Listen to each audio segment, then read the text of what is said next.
আসছে মাসে বাংলাদেশ ফুটবল দল যাবে নেপাল সফরে, যেখানে তারা আগামী 6 এবং 9 সেপ্টেম্বর কাঠমান্ডুতে স্বাগতিকদের সঙ্গে খেলবে দুটি প্রীতি ম্যাচ।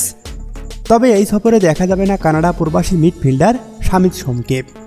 অন্যদিকে লেস্টার সিটির হামজা চৌধুরীকে দলে পেতে শেষ মুহূর্ত পর্যন্ত চেষ্টা চালাচ্ছে Bangladesh football federation Bafufe. Canadian premier লিগের দল কাভারালির হয়ে খেলছেন শামিত সোম।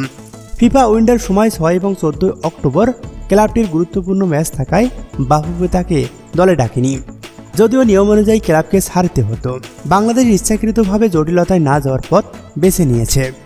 ডিফেন্সিভ মিডফিল্ডার হামজা চৌধুরী রয়েছে কোচ হেভিয়ার ক্যাবরেরার 24 সদস্যের প্রাথমিক তালিকায়। বাফুফে তার ক্লাব লেস্টার সিটিকে ইতিমধ্যেই চিঠি দিয়েছে। ক্লাবের অনুমতি মিললেই হামজা চৌধুরীকে দেখা যাবে নেপালের বিপক্ষে।